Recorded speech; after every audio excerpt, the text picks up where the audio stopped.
Hello, everyone, and welcome back. And thank you for tuning in again live today. It is Monday, April 9th. It is noon here live on the Reinventing Tattoo Network. And thank you for joining. Oh, excuse me. Thank you for joining me for Skill Building Monday. If this is working for you, please let us know in the comments and please tag a friend who loves tattoos. And welcome to Guy Aitchison's Reinventing the Tattoo Community, where tattooers, apprentices, collectors, and the curious are encouraged to join in these live streams, real world events, to share and inspire and ultimately create better art and tattoos together. We beam out nearly every day, and with help, have evolved into a quality network of amazing live and on demand tattoo and art shows that have all been receiving rave reviews. You can reinvent the tattoo at www.reinventingthetattoo.com, where you can try it out for free. You do not have to subscribe right away. We've got three different options for you to try it out. The first option is a sample webinar from the Reinventing Tattoo Canon, where you get to go through and preview what it's like to have a full-blown subscription. As well, the second option is to get some free advice from Guy Aitchison about your unique goals. Is always very helpful to have an external resource to see what you need to work on. The third option to go through and try out reinventingthetattoo.com is to take a comprehensive tattoo history course from Jay Brown. For fellow tattoo history nerds such as myself, I cannot stress this enough. The tattoo history course is absolutely awesome. It really goes in depth and really covers a lot of the history of tattooing from way back to today's day and age. As well, you can also find a full event schedule at reinventingtattoo.com, which includes access to full weekly and special event live streams. For example, if you want to jump on today's live stream, you could very easily do that by going to reinventingtattoo.com, clicking on the events area, find the event calendar, and then click on this event, this show in the event calendar. You can also find access to the Reinventing 24/7 channel at reinventingthetattoo.com. It's got 13 different episodes playing at any given time, 24 hours a day, 7 days a week, and is accessible on all web-enabled devices. For example, if you're in your studio and you have a web-enabled TV, you can go to reinventingthetattoo.com, type it in, pull it up, and you can stream Reinventing the Tattoo shows live in the studio from a web-enabled device. At reinventingthetattoo.com, you also have access to a whole host of professional development seminars from over 20 world-class tattoo artists. Seminars include things like a skull seminar by Bob Tyrrell, a koi fish half sleeve seminar by Andre Malcolm, and a whole lot more. All available for purchase on demand. These are amazing seminars that are super comprehensive in any aspect of tattooing you can imagine. You can also find Reinventing Tattoo in both of the app stores, the Apple App Store and the Google Play Store, as well as our Reinventing the Tattoo YouTube channel, our Reinventing the Tattoo Road channel, much like our Reinventing the 24/7 channel. It's got 15 to 12, 15 different episodes going at any given time, 24 hours a day, 7 days a week. And you can also find us in all of the major podcast directories such as Apple and Spotify. Or you can, most people do, and just do a quick browser search for Reinventing the Tattoo, and you'll find it all, except for the book is still currently out of print. So unfortunately, you won't be able to buy a copy of the book. Once again, if this is working for you and coming through clearly, let us know in the comments and in the chat. Let me know I'm not just talking to dead air. And once again, please feel free to anyone you know that loves tattoos. It's by helping to spread the word that these shows can keep going. So we always ask for your help with that. We have a number of weekly staple shows we always encourage people to tune into. Starting off on Mondays at 9 a.m., we have Drawing 4 Hours with James Wisdom, where we get to go through and get back to our basics and fundamentals of being a fine artist in the tattoo world. We get to explain some strategies, explore different fine art concepts in a little bit more depth. And once again, that is Drawing for Tattooers with James Wisdom at 9 a.m. on Mondays. Following that, on Mondays, you have this show, which is the Skill Building Monday group with me, Jason Leeser, and that is at noon on Mondays, where we get to go through and build our skill sets and discuss different types of skills that we have in our toolbox.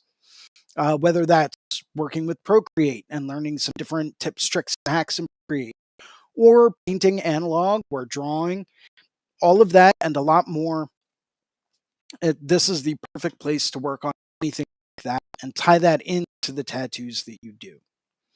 Capping off Mondays at 9 p.m., we have a subscribers exclusive drawing group with Sandy McAndrew from the Reinventing the Tattoo Network. And this Monday evening drawing group is only available to people that have either a Reinventing Tattoo Canon or a Reinventing the Tattoo Evolution subscription, or if you have a Monday evening drawing group subscription as well. So you do unfortunately have to pay to have the Monday evening drawing groups. I can tell you firsthand experience, um, it's absolutely game changing to be able to sit down and work on those skills and have dedicated time every week to work on things that we all know that we should probably be working on. It allows you to hold yourself accountable for making sure that you're and you're improving. But that is only available with a paid subscription. Following that, on Tuesdays at 11 a.m., we have the Tattoo Weekly Show with Gabe Ripley, Lauren Gregory, and Fawn Baker, where we get to go through and discuss current topics in tattooing. Maybe that legislation being passed, or maybe it's upcoming, events or conventions. Maybe it's new tattoo technology. A whole lot more. That's all available at the Tattoo Weekly Show, 11 a.m. Tuesdays, with Gabe Ripley, Lauren Gregory, and Fawn Baker. Following that, on Wednesdays at noon with the Tattoo Now Show with Gabe Ripley, where we get to do a deeper dive into the business aspect behind tattooing. Maybe it's marketing and advertising strategies or budgeting.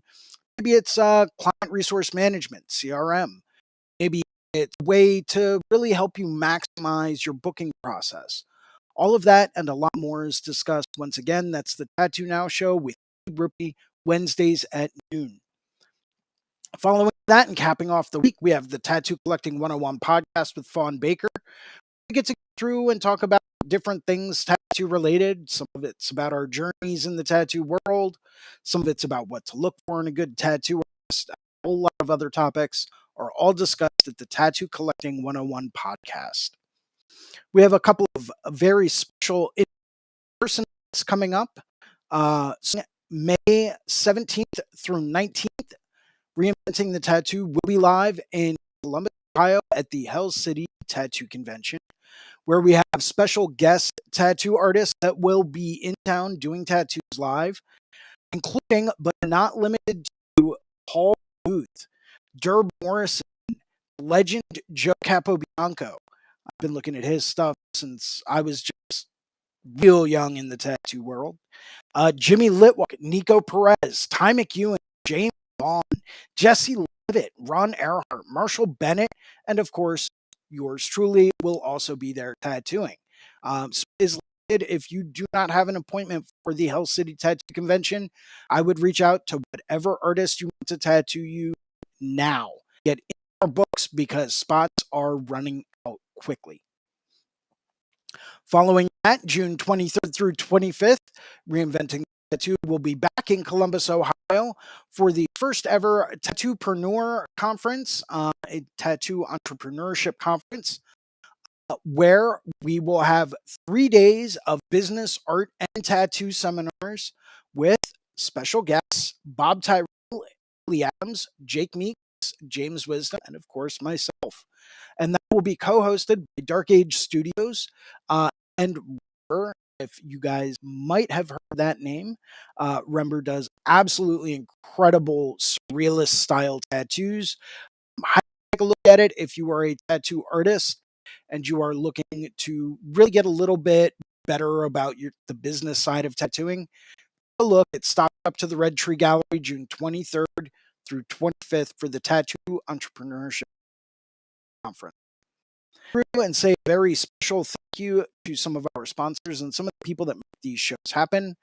Starting off with worldtattooevents.com, the largest, most comprehensive resource for tattoo events worldwide. Constantly keeping everything updated. As we know, certain tattoo events and conventions are getting rescheduled like crazy in this post pandemic era. So, if you want the latest and greatest, most up to date tattoo event information coming to a city or town near you, or maybe it's when you plan to visit, maybe you're taking a vacation and you want to go to a tattoo convention in another country. It's how I plan all my vacations. Take a look at worldtattooevents.com. Would also like to thank tattoonow.com, technology for tattooers, the leading edge professional development, management, and digital tools for tattooers of all levels. They are 100% competitive with any type of mailing list or scheduling software out there. So if you really want to pick up the digital tools that will help you get more clients through the door, tattoos that you really want to get, if you really want to streamline your booking process and become the most efficient you possibly can, if you really want to get the most exposure you possibly can and become that number one person in your area to get tattooed by, take a look at tattoonow.com. They've literally been doing this kind of stuff for over 20 years. You cannot go wrong. Would also like to thank the founder and inspiration behind Reinventing the Tattoo, Guy Aitchison at guyaitchison.com. When he is the founder and inspiration behind Reinventing the Tattoo, go to guyaitchison.com where you can pick up a copy of his Biomech Encyclopedia, some of his DVDs, some of his custom fine art prints, the occasional oil painting. I think he even still has a few custom coil machines in a room that he's willing to sell. So take a look at guyaitchison.com for all of that and a whole lot more. Would also go through and say a very quick and special thank you and shout out to Amy Nichols over at the Apprenticeship Diaries. And this is one of the best resources for tattoo apprentices and tattoo apprentice hopefuls. If you're looking for more information on what makes a good tattoo apprenticeship, if you are really trying to dive into what is it like to go through and learn how to be a tattoo artist, take a look at Apprenticeship Diaries with Amy Nichols and you will not be disappointed. As always, we ask that you post a positive review on the channel. Make sure to hit that like and subscribe button down at the bottom of the page. That way you don't miss out on any future episodes or any other shows that might be of interest to you. If you would like to host a Reinventing the Tattoo event, become a sponsor of our community, or if you are looking for a fine art a tattoo critique, you can always email management at reinventingthetattoo.com and we will get back to you just as soon as we can. And that kind of wraps up the intro for today, which is awesome. And we've got going on over here.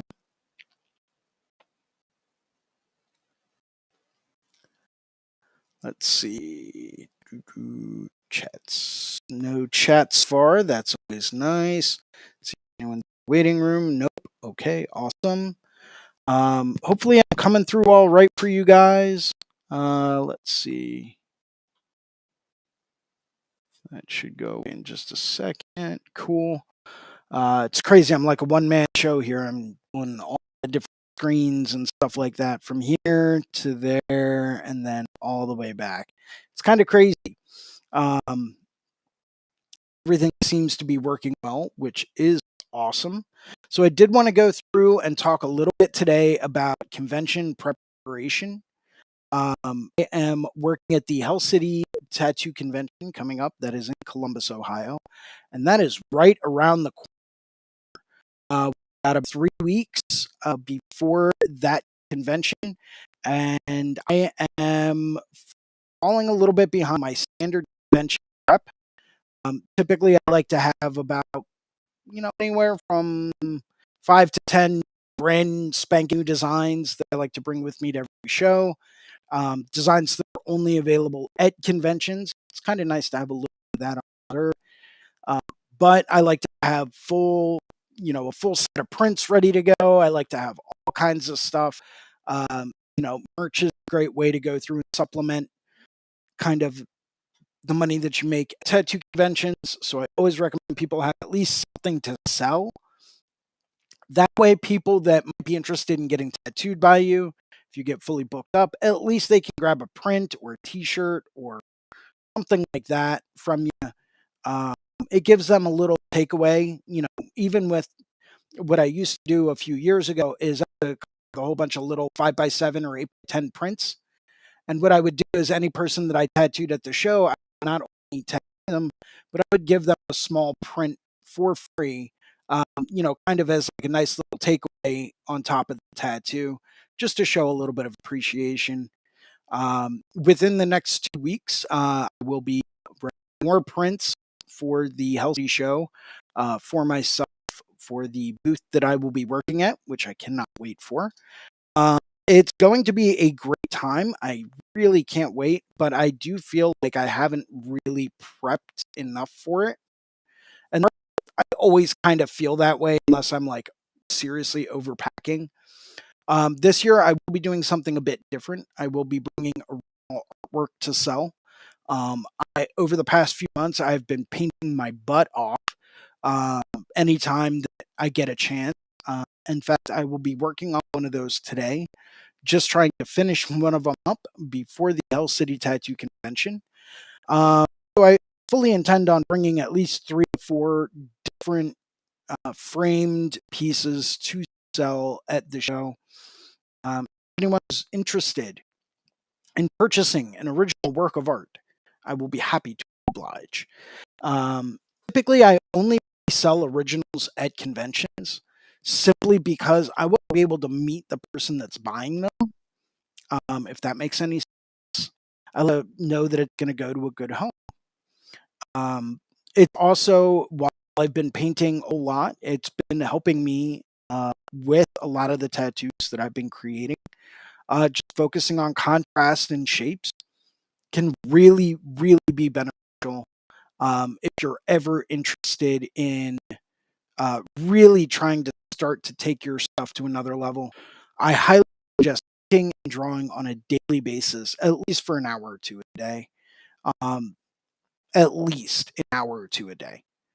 That you're going to get that muscle memory, you're going to get into it, and you're going to start to explore and learn things that you never would have known had you just been, uh, tattooing and waiting to do or try something on another tattoo, right?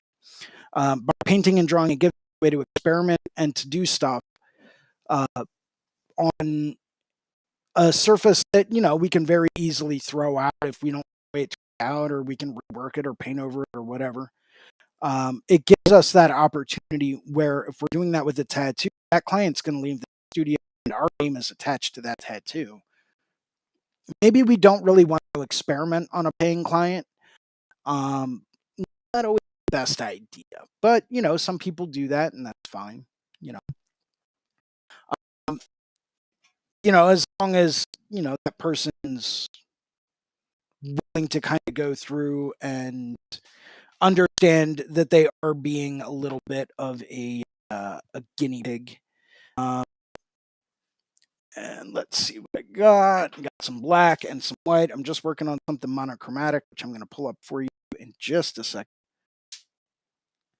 And I am kind of at one of the final stages of this painting where I already have my subject matter pretty much rendered down to be exactly where I want it to be.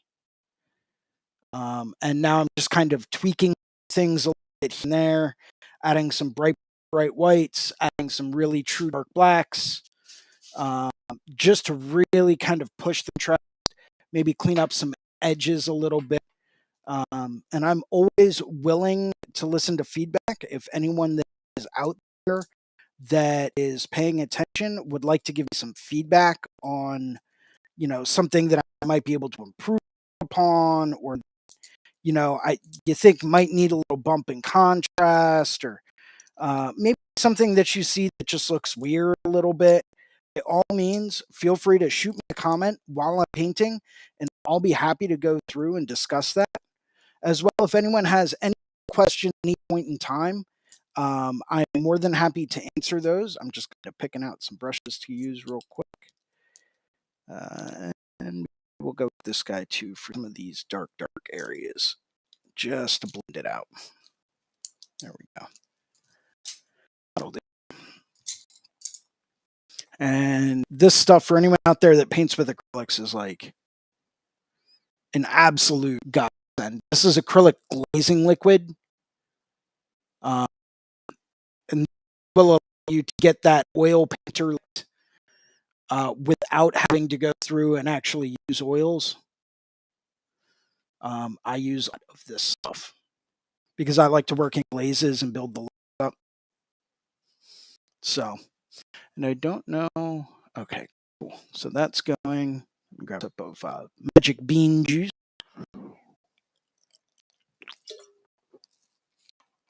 Cool. This a little bit more centered. So this is the one of the paintings I will be having for sale at Hell City Tattoo Convention. And as I mentioned before, I'm just kind of going through and trying to push the contrast a little bit more, and just really kind of spice some things up. I don't too much left to do with it, but I know that there's certain areas where I can really draw in some bright whites. Maybe a little bit here.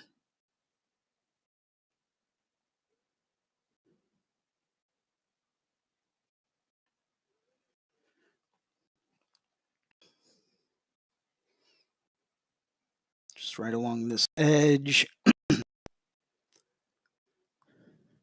We'll just bump that out a little bit more. And then maybe a little bit up here as well.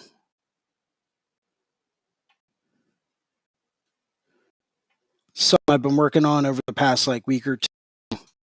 I haven't really put a whole tremendous amount of time into it. Maybe 20 hours or 30 hours or something like that when all is said and done. A lot of it just comes down to blocking in your tones first, your base tones, and then working from there to refine and detail things. It's always the best way to go about doing it. You can do it the same way that you do tattoos. You can tattoo it exactly the same way. No one's saying you can't. To be able to go through and really kind of just block in basic, mid-tones, and then work your details from there, and playing the contrast to go through and create, that nice layered kind of almost old painterly look for your tattoos. I know if you have not heard of the Fireside Tattoo Network, I know that the primary guy that's on there, Jake Meeks, I know he tends to tattoo a bit like that, where and he talks about it in one of his podcast episodes.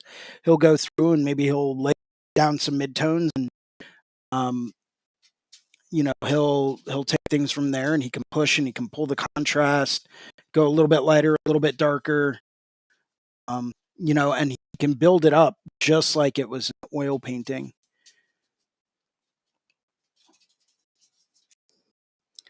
Maybe we'll blend some of this in because this looks a little harsh.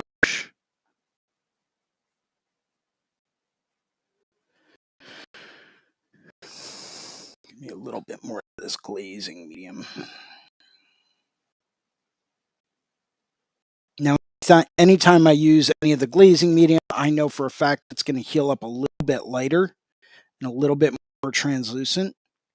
And that's only because by mixing that in with the paint, it's making it a lot more translucent, so that you can actually see through it quite a bit more. So I do always try to keep that in mind, even though it may look a bit darker right now. I know that this area here that I just laid in is gonna, once it dries, is gonna dry a bit more like this.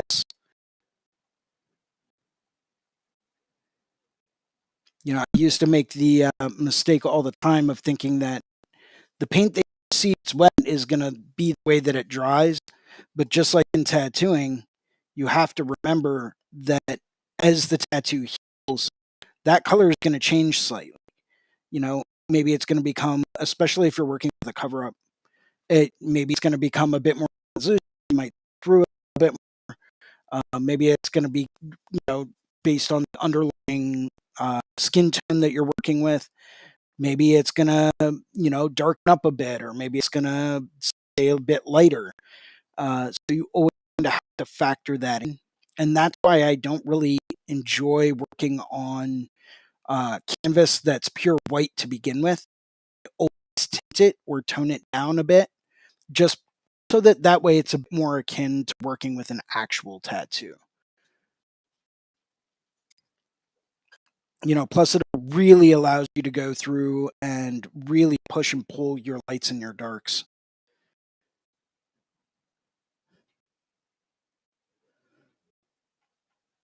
This is what I'm using now would be equivalent to like a 9-pound shader in brush form. I think it's like it's just like a small round. But if I'm doing this as a tattoo, this is exactly the size that I would be using in order to get some of these sharp little details.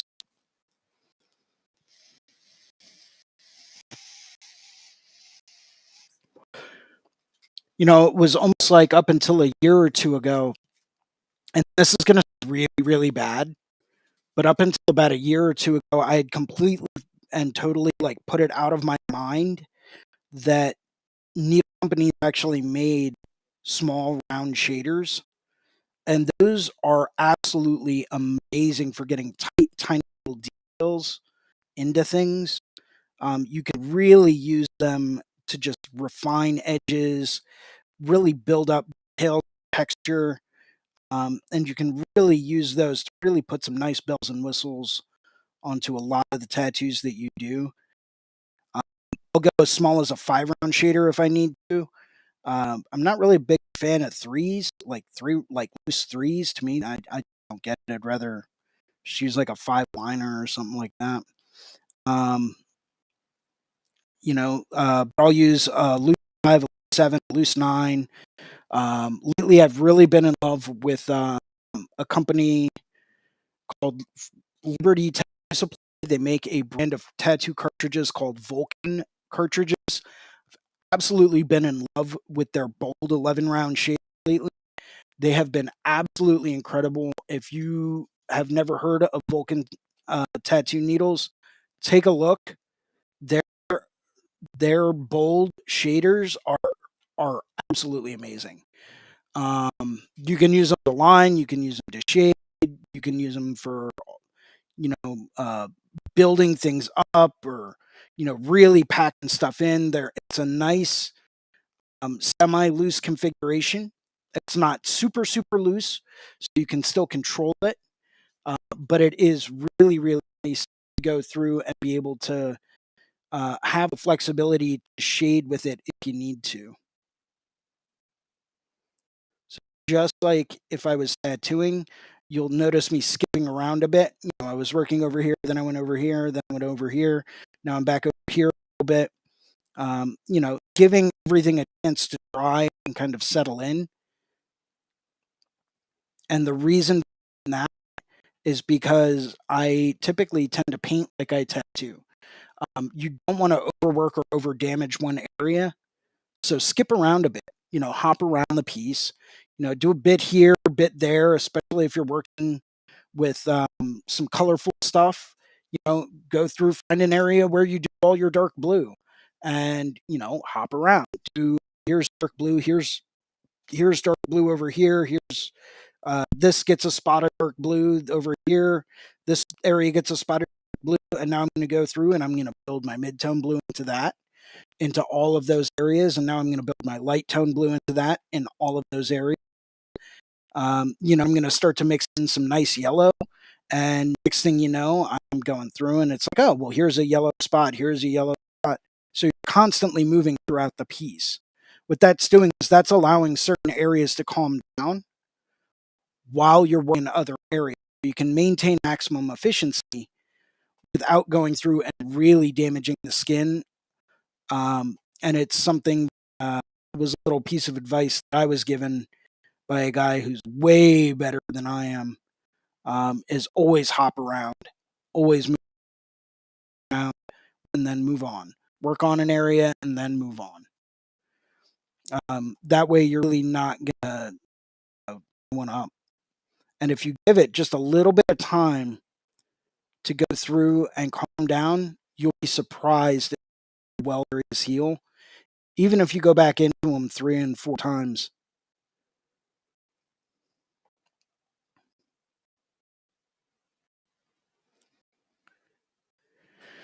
Let's hit some bright whites. Bright white. We'll do a tiny little dot here. Right on the upper edge.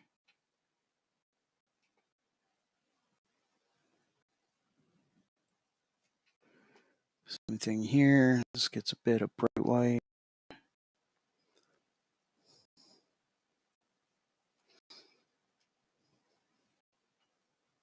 Maybe we'll blend this area back a little bit more. Just blend that in.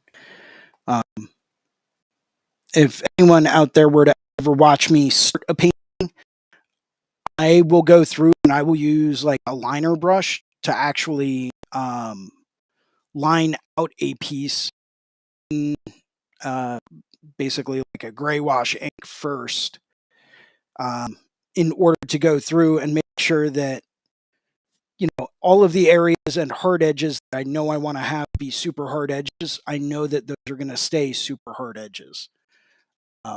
It just gives me a boundary with which to work on.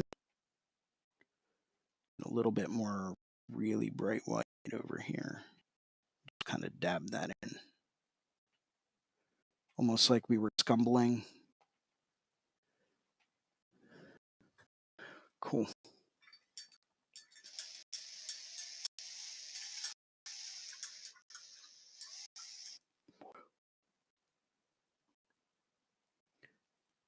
And we'll give this another little dab here. Kind of just bring this area out a bit more.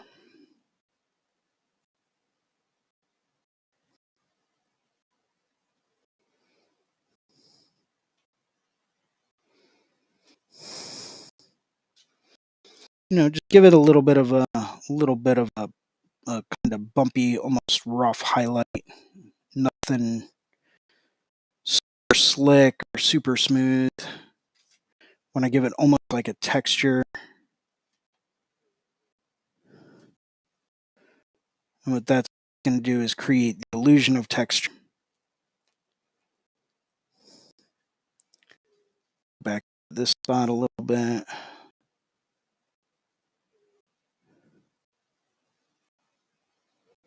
A couple of little dots here and there.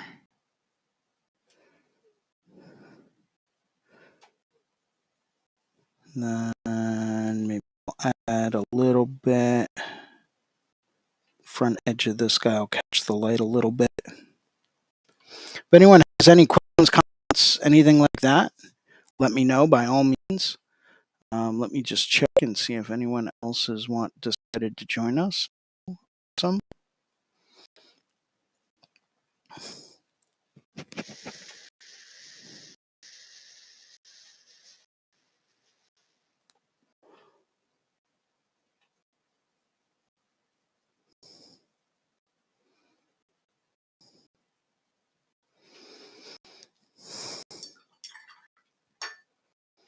One thing I always like to try to do whenever I'm working on a tattoo or I'm painting is I'll kind of go through and I'll lean back a little bit and I'll blur my vision a little bit and kind of squint to look at the overall shapes just to see, you know, if what I'm doing is going to actually be working. I'll get a little bit of a highlight there. Same thing there. We'll accent. It's tiny, almost invisible kind of crack that I have going on over here. That'll just give it a little bit of an edge, a little bit of a lighter edge.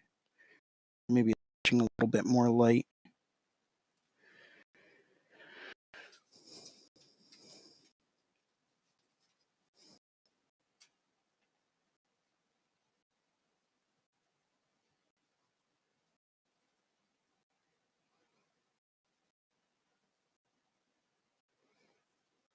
This tiny little ridge right around this cavity in this tooth is going to get a little bit of a brighter highlight. And I'll probably blend that in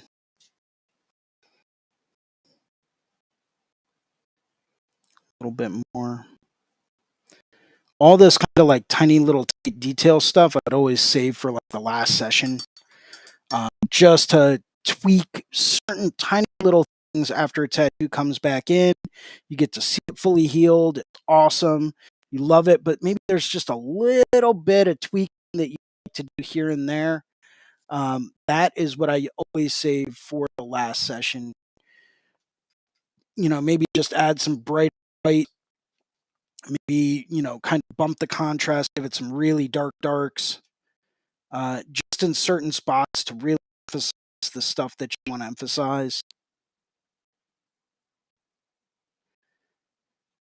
And it's always good to save that till the final session, so that way you can get some really nice pictures of it right afterwards. Um, their own way of doing things, and that's cool. I'm always down to discuss different alternative approaches. This is just kind of what I found works for me. So by all means, if anyone has an alternative approach, I'm more than happy to listen, and I'm more than happy to have that discussion. Um, I'm probably one of the furthest things from a gatekeeper industry you can ever meet. Uh, I believe in sharing knowledge. I believe that it's through the sharing of knowledge that we all advance.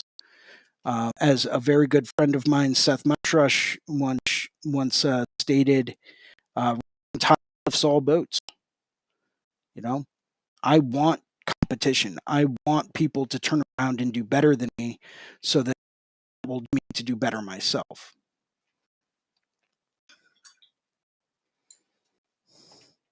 And that's why I enjoy surrounding myself with artists that I know are functioning and focusing on so much of a higher level than I am.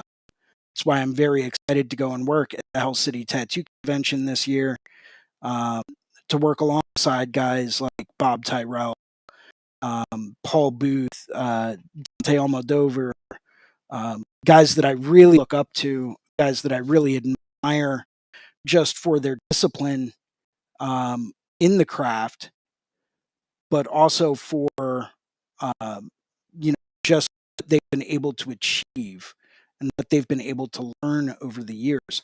Just by being around people like that, you'd be surprised to pick up just by talking to them. Um, and just tiny, tiny little things that you pick up if you read between the lines, you can really take that knowledge and concept and really bring that over into the work that you do. And next, it's going to be a game changer.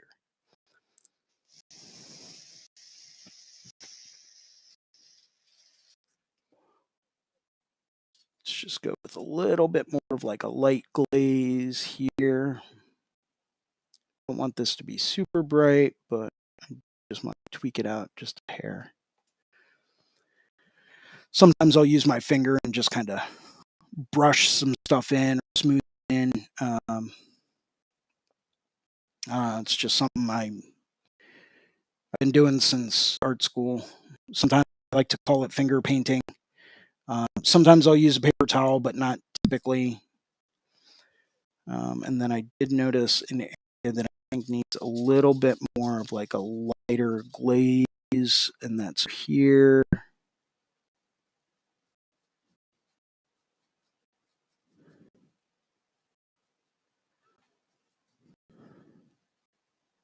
And I'm just going to glaze this with a bit of thinned out white. And then as that dries, once again, that's not going to be a super bright white. It's just going to lighten this area up enough for me to see some of the subtleties, and for me to create the right amount of contrast that I'm looking for. A little bit more here.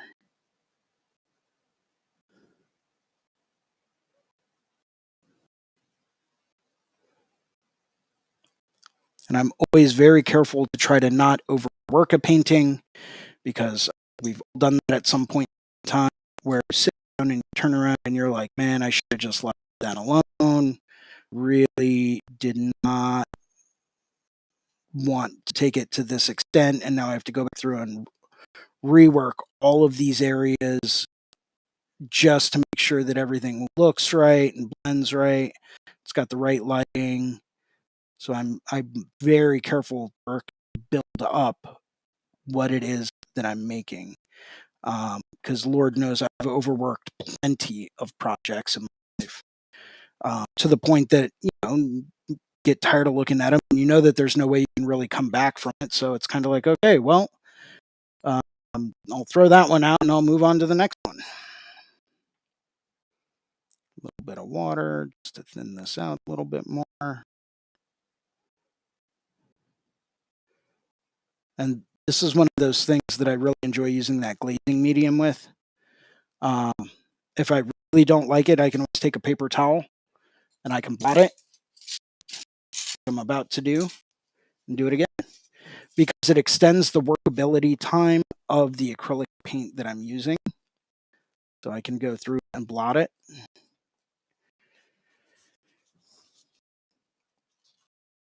And it's still a little bit okay. I wanted it to be a little bit on the lighter side. Now I'm just going to blend in a little bit of a gray tone that I'm mixing up right now.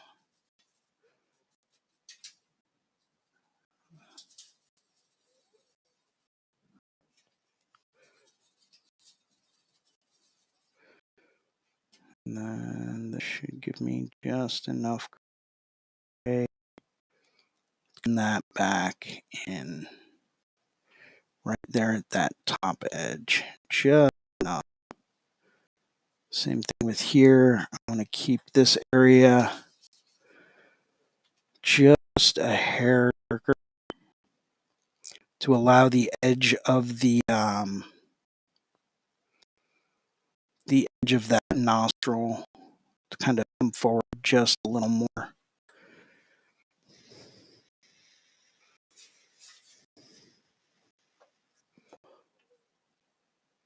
Just creates a nice little subtle edge in between these two shapes.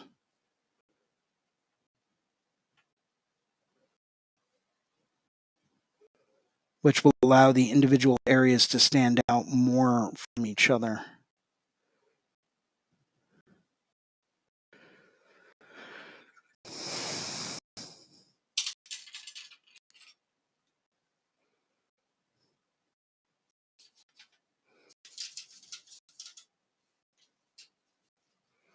A little bit more light or dark. There we go, that's perfect. And we'll just blend that right in.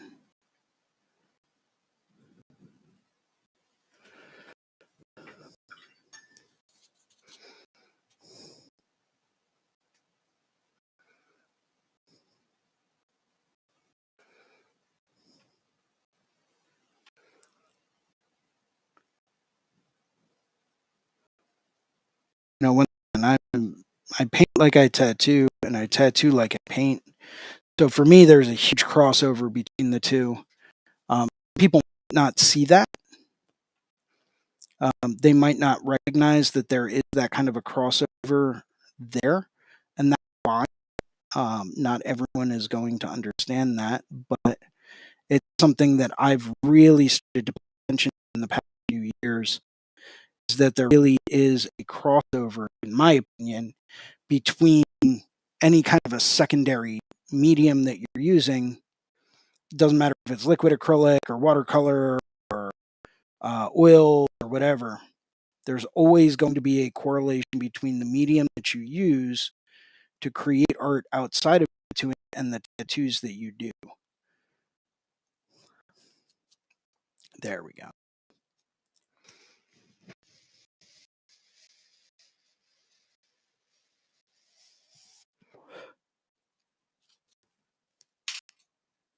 Now we go back to our pure white. we're going to give this a bit more of a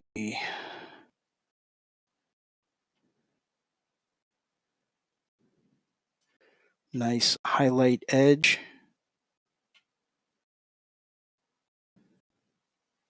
Just kind of sweep that out as we move upwards.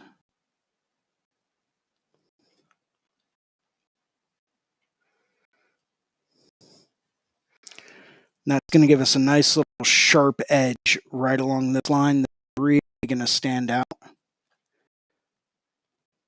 and really help separate out the shape of this skull.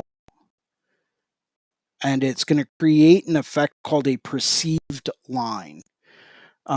Perceived line is when your mind's eye will go through and finish a line without you ever really noticing. It will create a shape in your head and give you the concept that something is continuing, even if it doesn't continue. I was recently reading an art article on that concept, and it blew my absolute mind because I had never really, thought about the kind of connection there and how your mind will create shapes and lines and whatnot without you ever, really realizing it. And lo and behold, it's absolute fact. So I've been trying to incorporate a bit more of that principle into the paintings and drawings that I do ever since.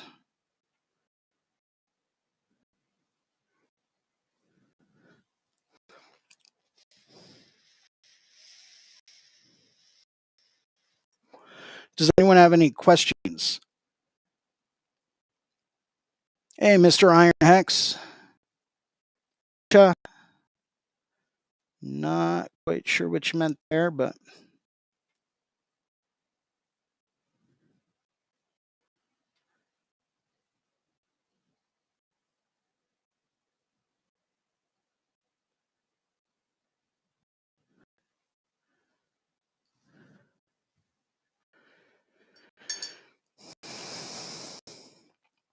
you already see from when I started to where I am now, you can already start to see this real nice bright white shift and moving in this direction.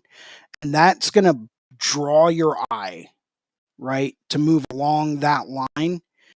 And my hope is that this little bit down here that I did, this nice little highlight, is going to help bring your eye back around in that direction. I'm not really going to put too many other bright white highlights anywhere just because I don't really need it, especially with where my light source is. I would actually prefer to stay away from using a whole lot of other pure bright whites in this just because I really want the eye to move, and it's kind of hard to see. I really want your eye to move in this direction and then come back around, right? Even if it comes lower, I'm okay with that. But by using white in very selective areas to draw your eye around the piece, it can really help you rotate your visual movement in that kind of a circular, almost spiral pattern to go through and kind of draw your eye to point people where you want them to look. So it's something that, I try to pick on and I try to utilize as often as I can. Where did I put? I know I had, yeah, this guy. This will work.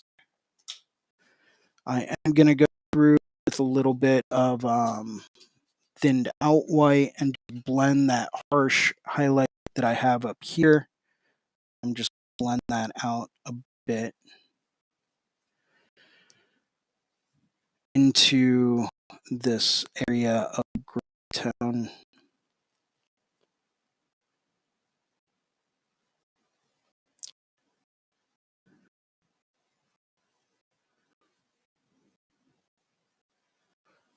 Just tone it down ever so slightly. I still want it to be a very, very brilliant white highlight, but I also don't want to create a pure white line, um, just because that's not how it would look in real life. So I'm just trying to tone it down the best I can, just a hair. Just like an off-white, and then have that fade out and fade back.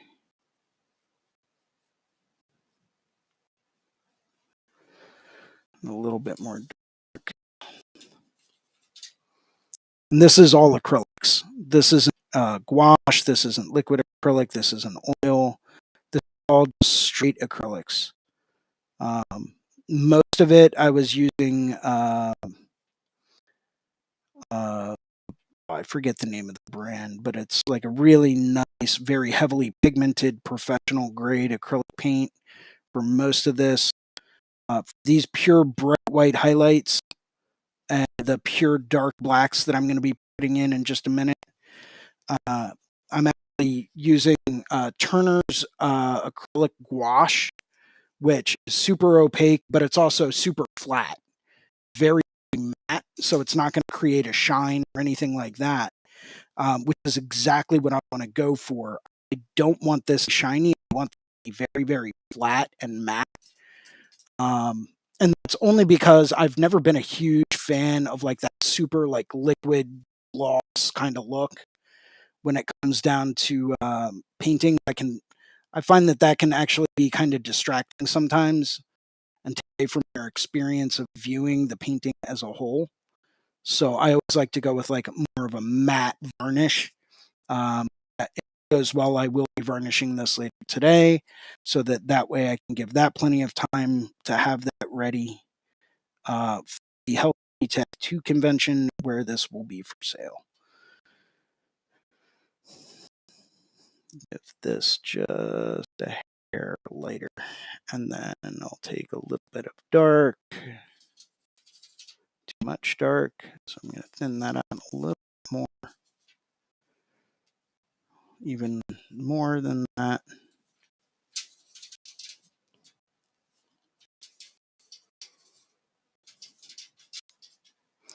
And then this is just going to get a nice little tone down. That way this edge isn't quite so prominent. And then I'm also going to take this and blend this off white. Kind of blend that in there. Good.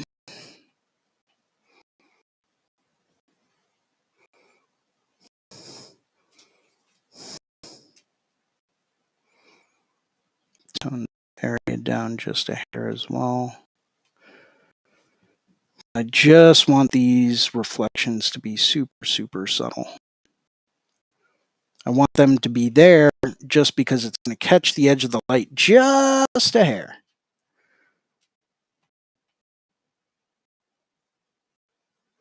But I don't want it to be overpowering and compete with any of the other lighter areas that I have going on. Same thing here. I'm just going to tone this down a hair. And this is all just kind of like hairs, because from a distance, you won't be able to really see any of the super crazy subtleties. And that's by the nature of viewing distance. But it's something that I'm not going to be able to sleep at night knowing that I left an area that could look better. And I didn't do anything to it. And let's take a look. Anyone else wanted to join in? Nope. Okay. We'll probably stick around for another couple minutes. There was one area that I really wanted to hit while I had a minute.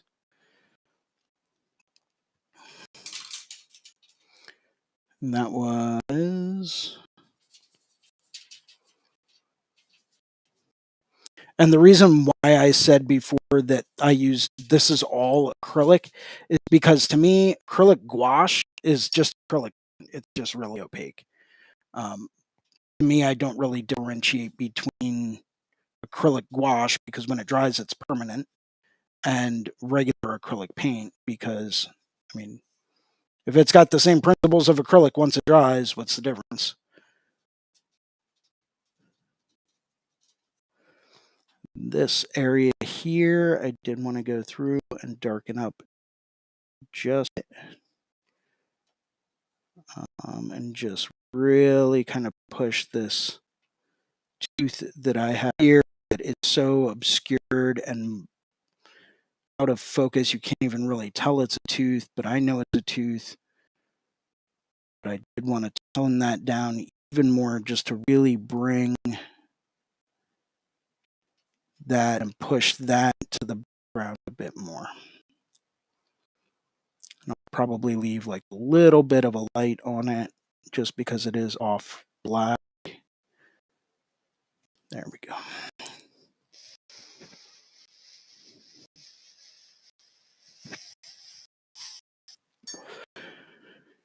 Now I'm really going to go through and clean up some of these hard lines that I have in here for these teeth and these cracks.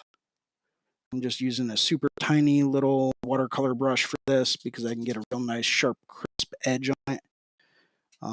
Areas like here, which I don't even know if you guys can really see it or not. It's just going to get a little bit of this pitch black in there. Same thing here. Just to really create this shape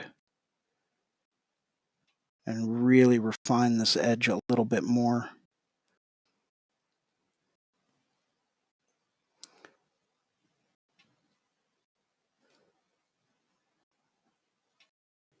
That to me is one of the big things about realism painters and anyone that paints a photorealistic style is that you'll notice all of their edges are super sharp and clean. So that's kind of what I'm really going for. And you can have fuzzed out edges if you want to, but that I typically try to keep towards the background because that's going to, anything with that level of detail is going to create amount of focus, right? And sometimes we want things to be out of focus. Not all the time, but sometimes. So I really try to go through and just really emphasize and clean up some of these really hard edges in the area that I really, really want to be perfectly crisp and clean to really show and utilize focus in those areas.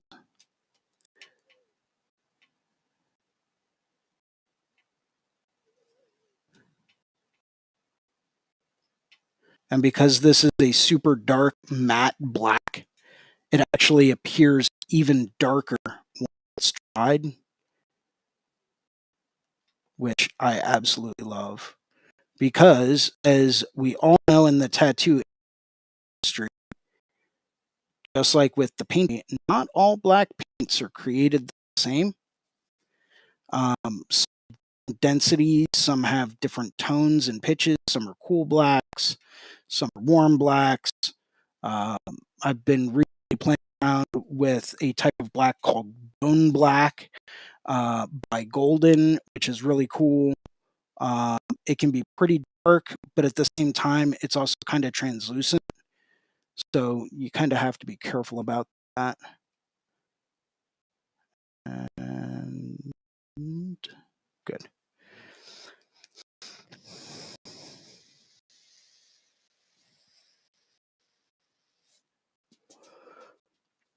Which, by the way, if anyone is ever curious as to what black I've found that I really, really like in tattooing, um, take a look at Allegory Max, like their super black, dark black, or max black, or whatever they call it. That stuff is awesome. Goes in super easy. Um, actually thins out pretty well with water or witch hazel, but it's really easy to work with. Really dark. I've tried like every type of black ink on the market. You name it. I've tried ones from Silverback. I've tried Panthera. I've tried uh, Kingpin has called the One. I used that for a little while. I even went old school and was using Talons and Pelican, a mix of that for a while. Uh, I've used Sumi Liner Black. I've used Sumi Heavy Black. I've used pretty much anything and everything, trying to find the one I really like the most. And so far, this allegory, like Super Max Black or whatever it's called, is absolutely awesome.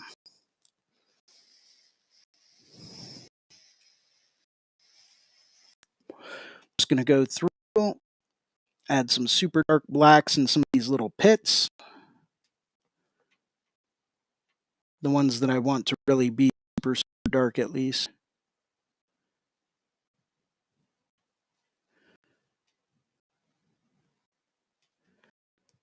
Good. Some of these are fine. That area is good.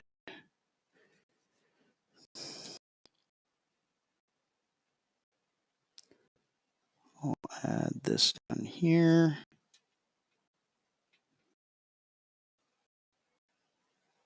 Good. Those are good.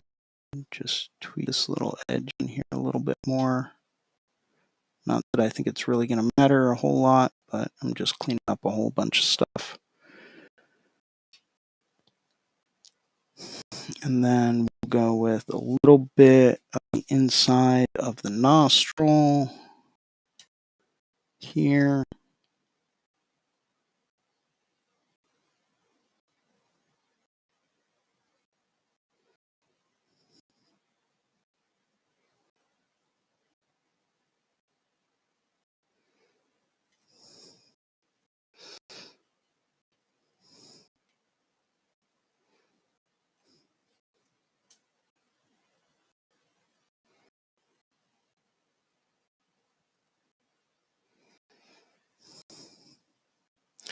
And then I'm going to thin this black out a tiny bit,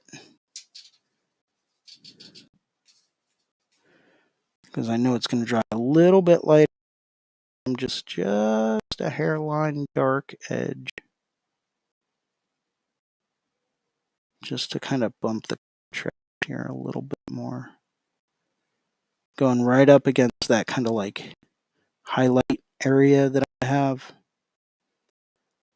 because I really want to emphasize that.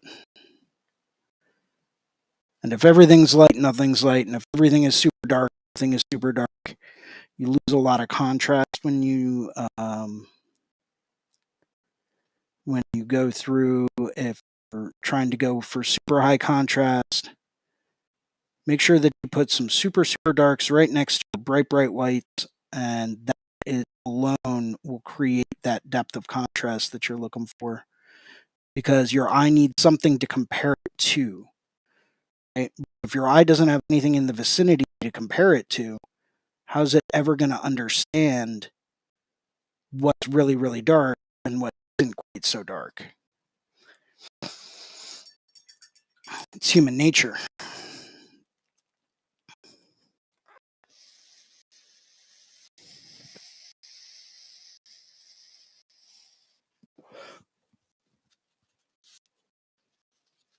And then what I'm going to do, and I don't know if I've got the room to do this here, I'm actually just going to take, yeah, this will do. I'm going to take a little bit of the super crazy dark, dark, dark matte black, and I'm actually just going to swoop in from here. Hopefully you guys can see this all right. Because I really want this edge along the top of the skull to be super, super dark. Because once again, by comparison, your eye is going to see super, super dark black, like black that's dark, but maybe it's not like totally dark. So it's going to give your eye something to compare it to really kind of show that, hey, really, really pushed back and there is no light in this area at all. So you have to remember to give your eye something to compare whatever value you're putting down to.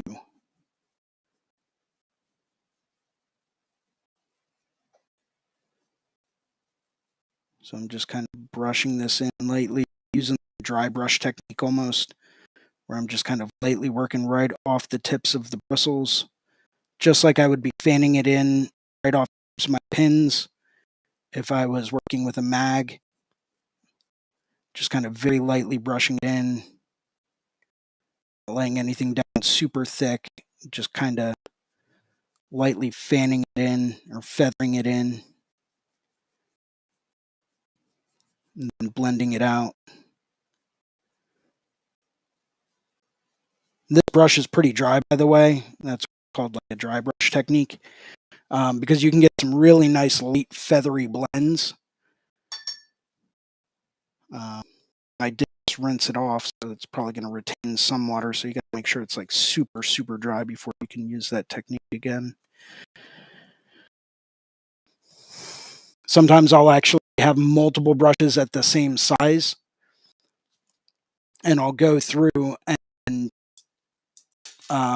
while one's drying, I'll use the other one. While that one's drying, I'll pick up the first one because I know the first one's super dry.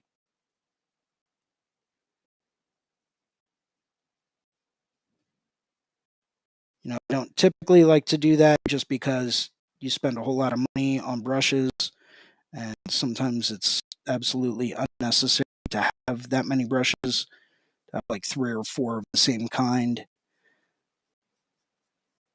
But sometimes it does come in handy. Once again, just working right off the tip of these bristles, just kind of like fanning it out.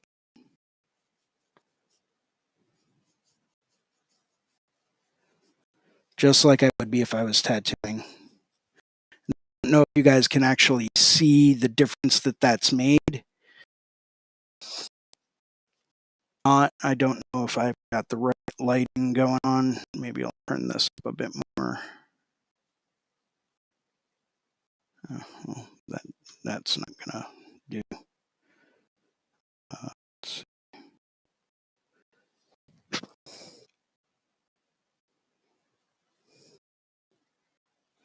Don't know if that's gonna help at all or not, but worth a shot. So I don't know if you can actually see what I just did. This area here, right along the back of the skull, is now a super, super dark, super matte black. When compared to this other flat black that I was using above it here at the edge,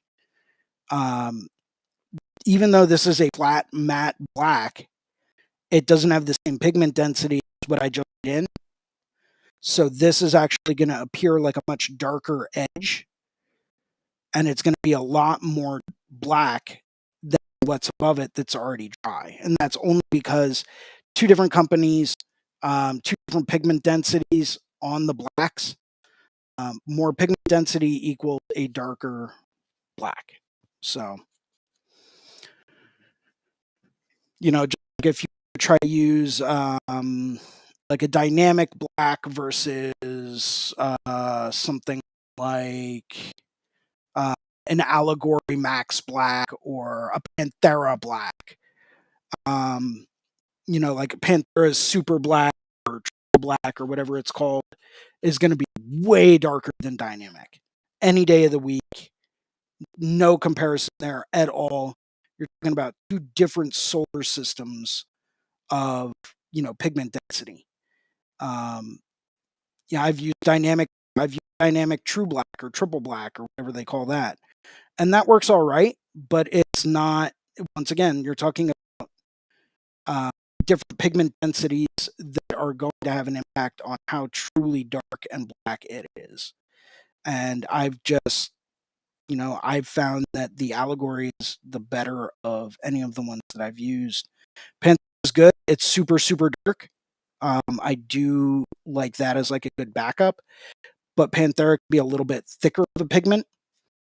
And when it comes down to ease of use and versatility of use, I like something that I can thin out a lot easier.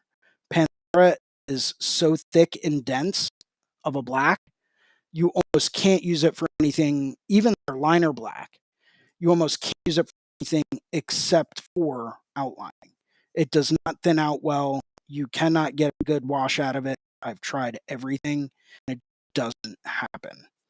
And that's because it is so dense that it's almost impractical to use for anything other than, say, a line or a tribal fill.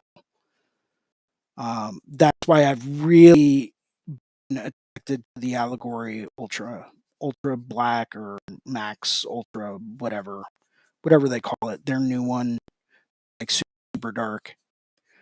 Because that one, even though it is super dark and super dense, it still thins out really, really well.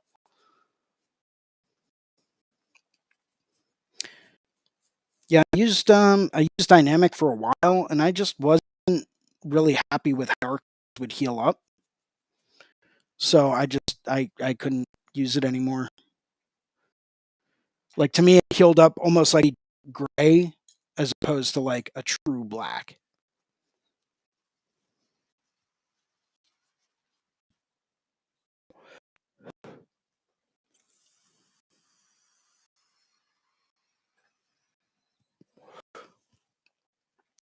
And for the last little bit that I will do today, I'm just going to mix up some more of this super matte black. And I'm just going to hit the edge.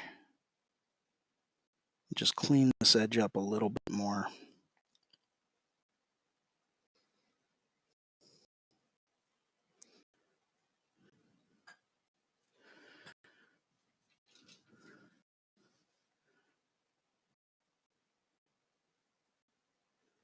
Once again, giving your eye something to visually see the difference in when it comes down to super, super dark versus pure bright, brilliant white.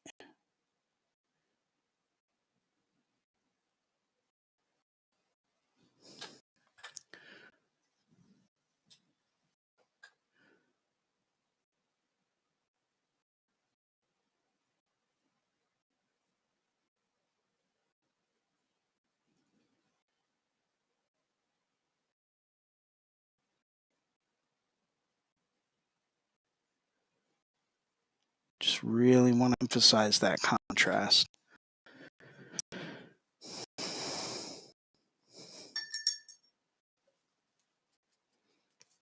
Hopefully you guys didn't too glare from the light that I put on, but if you are, tell me and I'll turn it back down. But yeah, cool. Let's see. Got some good drapery going on in the background. Probably back through. The crazy thing is, I can tweak and play with any aspect of any painting that I have done in the past, I don't know how many years. Literally until the day that I died, just trying to get it perfectly right. Like, this area, I think, could be a little bit more bright, even though I do that and become less bright over there. But just having some real nice bright whites to the darker tones, and especially right along this edge here, is really going to be helpful. So we'll just lay some of that in there, kind of get, and then we'll take a bigger blender. Then we'll just feather that out.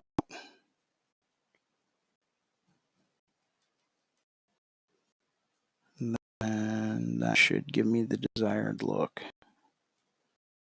that I'm going for.